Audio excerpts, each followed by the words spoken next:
আজকের গল্প সৈয়দ মুস্তফা সিরাজের সেই সব ভূত। আমাদের গায়ে একসময় প্রচুর ভূত ছিল, শুধু রাত বিরেতে নয়, দিন দুপুরেও মাতারা একলা দোকলা মানুষকে বাগে পেলে ভয় দেখিয়ে দুষ্টুমি করত।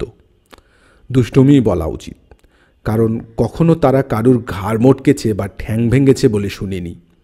তবে ভয়ের চোটে কেউ ভিমরি খেয়ে মারা পড়লে কিংবা দৌড়ে পালাতে গিয়ে কারুর ঠ্যাং ভাঙলে সেজন্য তো আর ভূতকে দায়ী করা চলে না। যার যা কাজ, ভূতের কাজটাই হলো মানুষকে ভয় দেখানো। যে ভূত ভয় দেখায় না, সে আবার কিসের ভূত? কথাটা বলতেন আমার বড় মামা। বড় মামা রেলে চাকরি করতেন, ছুটি ছাটায় আমাদের বাড়ি আসতেন। সাংঘাতিক সব ভূতের গল্প বলে আমাদের রক্ত জল করে ফেলতেন। গল্প শোনার পর আমরা যারা ছোট, তাদের অবস্থা তখন শোচনীয়। কিন্তু তারপরেই বড় মামা হো হো করে হেসে বলতেন, ওরে ভূতকে কখনো ভয় পাবি না, কারণ কি জানিস, মানুষ যেমন ভূতকে ভয় পায়, ভূতও মানুষকে খুব ভয় পায়। ভূত যদি ভয় দেখায়, তোরাও তাকে ভয় দেখাবি, দেখবি বেটা ছেলে তক্ষুনি কেটে পড়েছে। সে কথা শুনেও যে খুব একটা সাহস পেতাম তা নয়। আমার তো খালি ভাবনা হতো, ভূত বড়দের ভয় পেতেও পারে, কিন্তু আমাদের মতো ছোটদের কি আর ভয় পাবে? আমাদের বাড়ির পিছন দিকটায় ছিল একটা বাগান, তার ওধারে একটা ঝিল।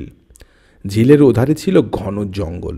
ঠাকুমা বলতেন, ঝিলের জঙ্গলে থাকে একটা কন্ধকাটা, আর ঝিলের ধারে থাকে এক শাঁকচুন্নি।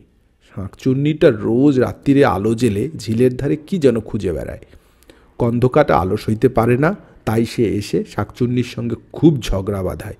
ঝগড়ার চোটে সারা রাত্রির ঘুমোতে পারিনি। ঠাকুমা থাকতেন বাড়ির পিছনের ঘরে। কখনো কখনো রূপকথা শোনার লোভে আমি ঠাকুমার কাছে শুতে যেতাম। রূপকথা বলতে বলতে ঠাকুমা হঠাৎ থেমে গেলে বলতাম, তারপর কি হলো বলো না? ঠাকুমা আসতে বলতেন, ওই আবার বেঁধেছে। কি বেঁধেছে? কন্ধকাটার সঙ্গে শাকচুন্নির ঝগড়া। শুনতে পাচ্ছিস না তুই? কই না তো। জ্বালাতন বলে ঠাকুমা উঠে গিয়ে ওদিকের জানালাটা বন্ধ করে দিতেন। তারপর বলতেন, এর একটা বিহিত করার দরকার, কালই মোনা ওঝাকে ডেকে পাঠাতে হবে। মোনা ছিল ভূতের ওঝা। ভূতগুলোর সঙ্গে নাকি বেজায় ভাব, তারা তাকে খুব সমীহ করে। একবার হলো কি, সিঙ্গিমশাই রাত 9টার বাসে শহর থেকে ফিরছেন। হাতে ছিল এক ভার রসমালাই। ঠাকরুনতলার বটগাছের কাছে যেই এসেছেন, অমনি গাছ থেকে ঝুপঝুপ করে কয়েকটা ছায়ামূর্তি লাফিয়ে পড়ে তাকে ঘিরে ধরল। রসমালাইয়ের ওপর ভূতেদের লোভ হতেই পারে, দে দে করে তারা চেঁচাচ্ছিল। এসব ক্ষেত্রে নিয়ম হলো দেব দিচ্ছি করে বাড়ির দিকে এগিয়ে যেতে হয়। কিন্তু সিঙ্গিমশাই নিয়মটা ভুলে গিয়ে দিকবিদিক জ্ঞানশূন্য হয়ে ছুটে পালালেন। পালাতে গিয়ে পড়লেন একটা গর্তে, আর একটা ঠ্যাংও গেল ভেঙে। রসমালাইয়ের ভারটা হাত থেকে ছিটকে পড়েছিল। ভূতেরা আহ্লাদ করে রসমালাই সাবার করল। সিঙ্গিমশাই যন্ত্রণায় কাতরাতে কাতরাতে সবই দেখলেন, কিন্তু কি আর করা যাবে। তার কাতরানি রামুধোপা শুনতে পেয়েছিল। সে বেরিয়েছিল তার গাধাটাকে খুঁজতে। গাধাটার ছিল বিচ্ছিরি স্বভাব। প্রায় রাত্রিরেই দড়ি ছিঁড়ে খেলার মাঠে চলে যেত এবং পছন্দসই কোনো ভূতকে পিঠে চাপিয়ে ছুটোছুটি করত। আসলে রামুর গাধার সঙ্গে ভূতেদের ছিল বেজায় গলাগলি, যাকে বলে বন্ধুত্ব। তো রামু সিঙ্গিমশাইকে কাঁধে করে বাড়ি পৌঁছে দিয়েছে। তারপর শহরের হাসপাতালে কয়েক মাস কাটিয়ে সিঙ্গিমশাই ফিরে এলেন বটে, কিন্তু একটি ঠ্যাং হাঁটুর ওপর থেকে বাদ। ক্রাচে ভর করে হাঁটতেন এবং নতুন নাম পেয়েছিলেন, খোরাসিঙ্গি। খোরাসিঙ্গির ভূতের ওপর খাপ্পা হয়ে মনা ওঝাকে তলব করেছিলেন। বলেছিলেন, শুধু ঠাকরুনতলার নয়, গায়ের সব ভূতকে গঙ্গার ওপারে তাড়িয়ে দিয়ে আয় তো মনা, যা চাস পাবি। মোনা ওঝা বলল, তাড়িয়ে দেয়া কি ঠিক হবে সিঙ্গিমশাই? কাউকে বিটে ছাড়া করা যে মহাপাপ। তাছাড়া ওদের সঙ্গে আমার কতকালের সম্পর্ক, যা বলি তাই শোনে। এই কাজ আমি পারবো না সিঙ্গিমশাই। খোরাসিঙ্গি তর্জন গর্জন করে বললেন, তাহলে তোকেই ভিটে ছাড়া করবো বলে দিচ্ছি। বেশ বুঝেছি, তুই যত নষ্টের গোড়া। তোরই আশকারা পেয়ে হারামজাদাগুলোর এত বার বেড়েছে। দাঁড়া, কালই পঞ্চগ্রামী করে তোর বিচারের ব্যবস্থা করছি। সে আমলে পঞ্চগ্রামী অর্থাৎ পঞ্চগ্রামী মানে 5 গাঁয়ের মাতব্বর লোকদের ডেকে বিচার সভার আয়োজন। সেই বিচার সভা বসল চণ্ডী মণ্ডপে। মোনাকে ডেকে আনা হলো। মোনা ওঝা কিন্তু একটুও দমে যায়নি। সে মুচকি হেসে বলল, বাবু মশাইরা, উপরে দেবতা, নিচে মা বসুমতী, ন্যায্য বিচার করে বলুন দিকি দোষটা কার? সিঙ্গি মশাইয়ের ঠ্যাং কি ভূতগুলো ভেঙেছে, নাকি নিজেই গর্তে আছাড় খেয়ে নিজেই ভেঙেছেন? জিজ্ঞেস করুন তো সিঙ্গি মশাইকে। সবাই একমত হলেন যে ভূতগুলো সিঙ্গি মশাইয়ের ঠ্যাঙে আঘাত করেনি, এটা সত্যি। কিন্তু পাশের গায়ের চক্রবর্তী মশাই বললেন, মানছি ওরা সিঙ্গি মশাইয়ের ঠ্যাং ভাঙেনি, তবে এও তো ঠিক যে ভূতগুলো ওকে ভয় না দেখালে উনি দৌড়ে পালাতেন না এবং গর্তেও পড়তেন না, ঠ্যাংও ভাঙত না। মোনা ওঝা হাত নেড়ে বলল, ভুল, একেবারে ভুল। ভূতগুলো ওকে কখনো ভয় দেখায়নি। মা চণ্ডীর দিব্যি করে বলুন উনি। মাতব্বররা সিঙ্গি মশাইকে জিজ্ঞেস করলেন কথাটা। সিঙ্গি মশাই গাঁইগুই করে বললেন, মানে ঠিক ভয় দেখায়নি, তবে আমার হাতে রসমলাইয়ের সুর ছিল, সেটা কেড়ে নিতে এসেছিল। মোনা ওঝা বলল, আবার ভুল হলো বাবু মশাইরা, কেড়ে নিতে এসেছিল নাকি চেয়েছিল? মা চণ্ডীর দিব্যি, সত্যি কথাটা বলুন। আমাদের গায়ের মা চণ্ডী জাগ্রত দেবী, তার ভয়ে খোড়াসিঙ্গিকে স্বীকার করতে হলো রসমালাইগুলো কেড়ে নেবে বলে মনে হচ্ছিল বটে, তবে ওরা দেদে করে চেঁচাচ্ছিল সেটা মিথ্যা নয়। তাহলে? মোনা ওঝা একগাল হেসে বলল, এবার বলুন দোষটা কার? হাতে রসমালাই দেখলে কেউ চাইতেই পারে। আপনি ইচ্ছে হলে দেবেন, নয়তো দেবেন না। আপনি বলতে পারতেন দেব না, তা না করে আপনি দৌড়ে পালালেন, গর্তে পড়ে ঠ্যাংটি ভাঙলেন, আর দোষ দিচ্ছেন ওনাকে। মামলা ভেস্তে যাচ্ছে দেখে খোড়াসিঙ্গি বললেন, কিন্তু আমার নালিশ তো এই মনোর বিরুদ্ধে। মোনার আস্কারাতেই তো এই গায়ের ভূতগুলোর বড় বার বেড়েছে। মোনা ওঝা বলল, প্রমাণ? মাতব্বরও বলে উঠলেন, হ্যাঁ, প্রমাণ চাই, সাক্ষী চাই। সিঙ্গি মশাই, কই আপনার সাক্ষীদের ডাকুন। সাক্ষী পাওয়া গেল না।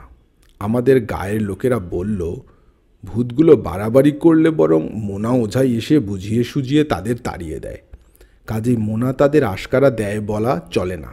তাছাড়া আজ অবধি মোনা ওঝা কারুর পেছনে ভূতকে লেলিয়ে দিয়েছে বলেও জানা নেই। পঞ্চগ্রামী বিচার সভায় মোনা ওঝার বিলকুল খালাস হয়ে গেল। কিন্তু খোড়াসিঙ্গির রাগ পড়েনি। কিছুদিন পরে উনি কোত্থেকে এক সাধু বাবাকে নিয়ে এলেন। সাধু বাবা ঠাকুরুনতলায় ত্রিশূল পুঁতে মরার খুলির সামনে ধুলি জেলে ধ্যানে বসলেন। ছোট বড় সবাই ভিড় জমালো সেখানে। আমরা ছোটরাও ব্যাপারটা দেখতে গেলাম। সাধু বাবা একসময় ধ্যান ভেঙে লাল চোখে চারদিকে চেয়ে মরার খুলিটা তুলে নিলেন। মন্তর আওড়ে গর্জন করলেন, আয় হায়, যে যেখানে আসিস চলে আয়, এই খুলির মধ্যে ঢুকে পড় সবাই। বেমদত্তি কন্দকাটা শাকচুন্নি মামদোপেশ গোদাডো হাদা নুলো ভুলো কেলো ক্যাংলা খ্যাংলো দুই ভাই জটজটি পিশাস গলায় পড়ে জকবুড়ো সবাই আয়, সবাই এসে ঢুকে পড় এই খুলির ভেতর। এই বলে সাধু বাবা মরার খুলিটা দুহাতে চেপে ধরে ঝুলিতে ঢোকালেন। ত্রিশূল তুলে হুঙ্কার দিতে দিতে এগিয়ে গেলেন ঝিলের দিকে। ঝিলের জলে মরার খুলিটা বের করে ছুঁড়ে ফেলে বললেন, থাক তোরা জলের তলায়, আর বলে দিচ্ছি যে এই খুলি তুলবে তার মুখে রক্ত উঠে মারা পড়বে। এরপর বেশ কিছুদিন আমাদের গায়ে আর ভূতের সারা শব্দ ছিল না। মোনা ওঝা নাকি মনমরা হয়ে ঘুরে বেড়াতো। লোকেরা রাত বিরেতে বুক ফুলিয়ে চলাফেরা করত। মাঝে মাঝে দেখতাম রামু খোপার গাধাটা ঝিলের ধারে ঘাস খেতে খেতে হঠাৎ মুখ তুলে তাকাতো। ওর দৃষ্টিটা খুব করুণ মনে হতো। তার খেলার সঙ্গীরা জলের তলায় খুলির ভেতর বন্দি, বেচারার দুঃখ হতেই পারে। হঠাৎ একদিন হইচই পড়ে গেল। রামুধোপা গিয়েছিল বিলের জলে কাপড় কাচতে। সে দেখেছে সেই মরার খুলিটা ঝিলের ধারে পড়ে আছে। জল থেকে নিশ্চয়ই কেউ ভূত বোঝাই খুলিটা তুলেছে। সারা গা ভেঙে পড়ল ব্যাপারটা দেখতে। খোড়াসিংহীও ক্রাচে ভর দিয়ে হাঁপাতে হাঁপাতে সেখানে হাজির হলেন। আমারও দেখার ইচ্ছে করছিল, কিন্তু বড়রা কিছুতেই ছোটদের যেতে দিলেন না। জলের তলার খুলি থেকে খালাস পাওয়া ভূতগুলো খাপ্পা হয়েই আছে, কাজেই অবোধ আর দুর্বল ছোটদের উপর তাদের নজর পড়ার সম্ভাবনা আছে। পরে শুনলাম দায়টা চেপেছে মোনা ওঝারই কাঁধে। মোনাও তন্ত্রমন্ত্র জানে, কাজেই সাধু বাবার ফেলে দেয়া খুলি সে ছাড়া জল থেকে তুলবে সাধ্যকার। তাছাড়া মোনা নিশ্চয়ই কোনো বড় ওঝার কাছে নতুন বিদ্যে রপ্ত করে এসেছে। তবে শেষ পর্যন্ত এতে মোনা ওঝারই জয় জয়কার পড়ে গেল। মুখে রক্ত উঠে সে মারা পড়েনি। তার মানে আমাদের গায়ের এই ওঝা সেই সাধু বাবার চেয়ে এখন আরও ক্ষমতাশালী। সিঙ্গিমশাই কেঁচো হয়ে ঘরে ঢুকলেন। কদাচিৎ বাইরে বেরুতেন তিনি। বেরুলেই দিন দুপুর ছাড়া নয়, মোনা ওঝার এতে দাপট বেড়ে গেল। এদিকে আবার ভূতের সারা শব্দ পাওয়া গেল সেদিন থেকেই। পণ্ডিত মশাই পাঠশালার ছুটির পর বাড়ি ফিরছেন। হঠাৎ গাছ থেকে টুপটাপ করে ঢিল পড়ল। পণ্ডিত মশাইয়ের বেলায় এ কোনো নতুন ঘটনা নয়, বরং ঢিল পড়া বন্ধ হওয়াতে তার খারাপ লাগতো। আবার ঢিল পড়ায় খুশি হয়েছিলেন। বললেন, কিরে তোরা সব কেমন আছিস? গদাই মোড়ল সন্ধেবেলা মাঠ থেকে ফিরছেন। একটা কালো বেড়াল তার সঙ্গ নিল। মোড়ল খুব খুশি হয়ে বললেন, ভালো আছিস তো বাবা? জলবন্দী হয়ে খুব কষ্টে ছিলিস। এইসব ঘটনা সন্ধ্যাবেলায় ছোট কাকা খুব জমিয়ে বর্ণনা করতেন। আমি কিন্তু তখনও ভূত দেখিনি বা সেরকম কোনো সারা শব্দও পাইনি। বড়রা বলতেন ভূত আছে, আমরা ছোটরাও মেনে নিতাম ভূত আছে। তাছাড়া বড় মামা এসে ভূতের স্বভাব চরিত্র, কীর্তিকলাপ শুনিয়ে ভূতের ব্যাপারটাকে আরও পাকাপোক্ত করে ফেলতেন। তো এমন একটা ঘটনার কিছুদিন পরে ঠাকুমার মুখে ঝিলের ধারে শাকচুন্নি আর জঙ্গলের কন্ধ কাটার ঝগড়ার কথা শুনেছিলাম। বলেছিলেন মোনা ওঝাকে ডাকতে হবে, মোনা ছাড়া এ ভিত হবে না। মোনা ওঝা পরদিন এসেছিল। ঠাকুমার মুখে সব শুনে সে বলল, বড় সমস্যে দিদি ঠাকরুন, ওদের ঝগড়াঝাটির কথা আমার অজানা নয়। অনেক চেষ্টা করেও মিটমাট করাতে পারিনি। আসলে শাকচুন্নিটা আলো ছাড়া এক পা হাঁটতে পারে না। মেয়েটা রাতকানা, ওদিকে কন্ধকাটার চোখে ঘা, আলো লাগলেই জ্বালা করে। কাকে দোষ দেব বলুন? তুই কন্ধকাটাকে বরং অন্য কোথাও গিয়ে থাকতে বলবো না? যাবে কোথায়? সব জায়গায় তো দখল হয়ে আছে। খুঁজলে নিশ্চয়ই কোথাও পাওয়া যাবে, তুই খুঁজে দেখ না। মোনা ওঝা একটু ভেবে নিয়ে বলল, মুসলমান পাড়ার গোরস্থানে একটা শেওড়া গাছ আছে। গাছটাতে একটা মামদো থাকতে দেখেছি। কাল রাত্রিরে গিয়ে তাকে ডাকলাম, চাচা আছো নাকি? কোনো সাড়া পেলাম না।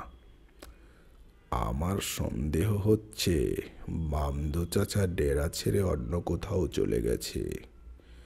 প্রায় বলতো, গাছটা পছন্দ হচ্ছে না রে, হাত পা ছড়িয়ে বসা যায় না, বড্ড বেশি ডালপালা।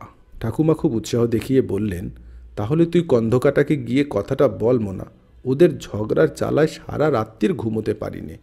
মোনা ওঝা কিন্তু কিন্তু করে বলল, দেখি বলে কয়ে, তবে গোরস্থানে কন্ধকাটা যেতে রাজি হবে বলে মনে হয় না। কেন রাজি হবে বলে মনে হয় না? বুঝলেন না, কন্ধকাটা হলো গিয়ে হিন্দু, মুসলমানদের গোরস্থানে যেতে চাইবে কি? ঠাকুমা ফোকলা দাঁতে হেসে বললেন, ধুর পাগল, ভূতের আবার হিন্দু মুসলমান কি রে? ভূত হলো তো ভূত। মানুষের মধ্যে হিন্দু মুসলমান আছে, ভূতের মধ্যে নেই। তুই কন্ধকাটাকে একবার বলেই দেখ না গে। বলবি গোরস্থানের তল্লাটে একবার শুনশান অন্ধকার, আরামে থাকবে। কদিন পরে মোনা হেসে বলল, কেলেঙ্কারি হয়ে গেছে দিদি ঠাকরুন। কন্দকাটাকে বলে কয়ে রাজি করিয়েছিলাম। কাল সন্ধ্যাবেলায় সে গোরেস্তানের শেওড়া গাছের ডেরা বাঁধতে গিয়েছিল, কিন্তু মামদো চাচা আবার ফিরে এসেছে। তারা খেয়ে কন্দকাটা পালিয়ে এলো। ঠাকুমা নিরাশ হয়ে বললেন, মুখ পোড়া মামদোটা ফিরে এলো কেন জানিস? বলতে গেলে সে অনেক কথা। মোনা ওঝা শ্বাস ছেড়ে বলল, বেঁচে থাকতে এক কাবুলিওয়ালার কাছে দেনা করেছিল। এদিকে কাবুলিওয়ালাও যে মরে ভূত হয়েছে, আর মদিপুরের গোরেস্তানের কাছে বাস পড়া তালগাছের ডগায় ডেরা খুঁজে নিয়েছে, মামদো চাচা জানত না। ওকে দেখেই কাবুলিওয়ালা লাঠি নিয়ে তাড়া করেছিল। তারা খেয়ে কহা কহা মুল্লুক ঘুরে মামদো চাচা বাড়ি ফিরেছে। হ্যাঁ রে মনা, তাহলে এক কাজ কর না তুই। ঠাকুমা মিটিমিটি হেসে বললেন, ঘটকালিতে লেগে যা, শাকচুন্নির সঙ্গে কন্দকাটার বিয়ে দিয়ে দে, তাহলেই মিটমাট হয়ে যাবে। মোনা ওঝা ফিক করে হাসল। তা সে চেষ্টাই তো করছি দিদি ঠাকরুন, শুধু একটাই সমস্যে, কন্দকাটার চোখের ঘা সরিয়ে দেয়া দরকার। তাহলে শাকচুন্নির পিদিমের আলো ওর চোখের ঘায়ে খোঁচা দেবে না। দেখি তেমন বদ্যি কবরেজ কোথাও পাই নাকি। মোনা চলে গেলে বললাম, আচ্ছা ঠাকুমা, কন্ধকাটাদের তো মুন্ডু নেই শুনেছি। ছোট কাকা বলেছিলেন, ওদের চোখ কোথায় থাকে তাহলে? ঠাকুমা বললেন, ধুর বোকা, চোখ থাকে ওদের বুকের ওপর। কন্ধকাটার বুকে চোখের কথা শুনে খুব ভয় পেয়ে গেলাম। তারপর থেকে দিন দুপুরেও আর ঝিলের জঙ্গলের দিকে তাকাতে সাহস পেতাম না। বড় মামা বলতেন বটে, ভূতকে কখনো ভয় পাবি না, কিন্তু কন্ধকাটার একে তো মুন্ডু নেই, তার উপর বুকে দুটো চোখ। মুখোমুখি দেখা তো দূরের কথা, কল্পনা করতেই যে রক্ত হিম হয়ে যায়। তো শেষ পর্যন্ত মোনা ওঝা ভূতের কোবরেজ খুঁজে পেয়েছিল। সে কোবরেজের মলমে নাকি কন্ধকাটার চোখের ঘা সেরে যাচ্ছিল। আগামী কালী পুজোর আমাবস্যা রাত্রিরেই কন্ধকাটার সঙ্গে শাকচুন্নির বিয়ের দিনক্ষণ ঠিক হয়েছিল। মোনা নিজেই এসব খবর দিয়ে যেত। বিয়েতে খরচাপাতির ব্যাপার আছে, ঠাকুমা সবই দিতে রাজি হয়েছিলেন। কিন্তু হঠাৎ এক অঘটন ঘটে গেল। হঠাৎই বলা চলে, কারণ ইতিমধ্যে আমাদের গায়ে বিদ্যুৎ সরবরাহের পরিকল্পনা হয়েছে এবং খুঁটি পোতার কাজও শেষ। কিন্তু বিদ্যুতের পাত্র ছিল না। লোকেরা হাল ছেড়ে দিয়েছিল। এতদিনে খবর পাওয়া গেল সামনের দুর্গাপুজোয় বিদ্যুৎ আসছে। উদ্বোধন করতে আসছেন বিদ্যুৎ মন্ত্রী। সাজো সাজো রব পড়ে গেল খবর শুনে। শহর থেকে ইলেকট্রিক মিস্ত্রি আসার হিড়িক পড়ে গেল সঙ্গে সঙ্গে। ছোটো কাকা আমাদের বাড়িতে মিস্ত্রি এনে বিপুল উৎসাহে কাজে নেমে পড়লেন। বাগানের দিকে আলোর ব্যবস্থা করা হলো। তারপর ষষ্ঠীর দিন সন্ধেবেলায় খেলার মাঠে জনসভা হলো। বিদ্যুৎ মন্ত্রী এসে সুইচ টিপে উদ্বোধন করলেন। চারদিকে উজ্জ্বল আলোয় ভরে গেল। সে রাত্রিরে আমরা প্রায় জেগে কাটালাম। এত আলো, এত উজ্জ্বল আলো ছেড়ে কি ঘুমোতে ইচ্ছে করে? শুধু ঠাকুমার মুখ গম্ভীর। কেন গম্ভীর তা সকালবেলায় জানতে পারলাম। বাগানের কোনায় একটা বেল গাছ ছিল, সেই গাছে থাকতো এক ব্রহ্মদত্তী। সকালে দেখি ঠাকুমা বেলতলায় চুপচাপ দাঁড়িয়ে আছেন, দৃষ্টি ঝিলের দিকে। ঠাকুমার কাছে গেছি, সেই সময় মোনা ওঝা ঝিলের দিক থেকে হন্তদন্ত এসে ধপাস করে বসে পড়ল। ঠাকুমা বললেন, খুঁজে পেলি? মোনা ওঝা ফোঁস করে শ্বাস ফেলে বলল, না, সব পালিয়েছে, কেউ নেই। ঠাকুমা বেলগাছের ডগার দিকে মুখ তুলে বললেন, এ বুড়োও পালিয়ে গেছে? কাল রাত্রিরে স্পষ্ট দেখলাম, যেই ওই আলোটা জ্বলেছে অমনি বুড়ো গাছ থেকে নামিয়ে পালিয়ে গেল। ওই দেখ, হাত থেকে হুকোটা পড়ে গেছে, কলকেটাও পড়ে আছে, দেখতে পাচ্ছিস? মোনা উদাস চোখে হুকোটার দিকে তাকিয়ে বলল, দিদি ঠাকরুন যদি হুকুম দেন, বাবা ব্রহ্মদত্তির ককসকে আমি নিয়ে যাই। নিয়ে যা। ঠাকুমা করুণ মুখে বললেন, এটা এটো করিস নে যেন। বামুন বুড়ো জানতে পারলে কষ্ট পাবে। রোজ রাত্রিরে বুড়ো হুকো খেত আর খক খক করে কাশত। কোথায় ভিটেছাড়া হয়ে চলে গেল সব। মোনা ওঝা হুকো কোলকে কুড়িয়ে নিয়ে বলল, আমার সবচেয়ে দুঃখটা কি জানেন দিদি ঠাকরুন? শাকচুন্নি আর কন্ধকাটার বিয়েটা বন্ডুল হয়ে গেল। এ আলো কি যেমন তেমন আলো? ইলেকট্রিকই বলে কথা। আমি যে মানুষ, আমারও চোখ জ্বালা করে। তবে দেখবেন দিদি ঠাকুরুন, এ পাপ সইবে না। আমি বরাবর বলে আসছি, কাউকে ভিটে ছাড়া করার মতো পাপ আর নেই। এই মহাপাপ কি ভগবান সইবেন ভাবছেন? কখনো না। ঠিক তাই, মুনা ওঝার কথা ফলেছে বলা চলে। এখন বড় হয়েছি, কলকাতায় থাকি, খবর পাই আমাদের গাঁয়ে ঘন্টার পর ঘন্টা, দিনের পর দিন বিদ্যুৎ থাকে না। মোনার ভগবান নাকি লোডশেডিংয়ের নামে এক সাংঘাতিক দানও পাঠিয়ে দিয়েছেন। সে ভিটে ছাড়া ভূতগুলোকে ফিরিয়ে এনেছে। তাছাড়া চোখে সইয়ে সইয়ে বিদ্যুতের আলো দিয়ে ভূতগুলোকে সে চাঙ্গা করে তুলেছে। সেই সব ভূতেই নাকি তার কাটে, ট্রান্সফরমার চুরি করে, কত উপদ্রব বাধায়। ঠাকুমা বেঁচে নেই, মোনাও বেঁচে নেই। বেঁচে থাকলে শাকচুন্নি আর কন্ধকাটার বিয়েটা লোডশেডিংয়ের দৌলতে ঘটা করেই ওরা দিতেন। বললে তোমরা হয়তো বিশ্বাস করবে না, গত পুজোয় গায়ের বাড়িতে গিয়েছিলাম। রাত্রিরে হঠাৎ লোডশেডিং, অভ্যাস মতো ঠাকুমার সেই ঘরে শুয়েছিলাম।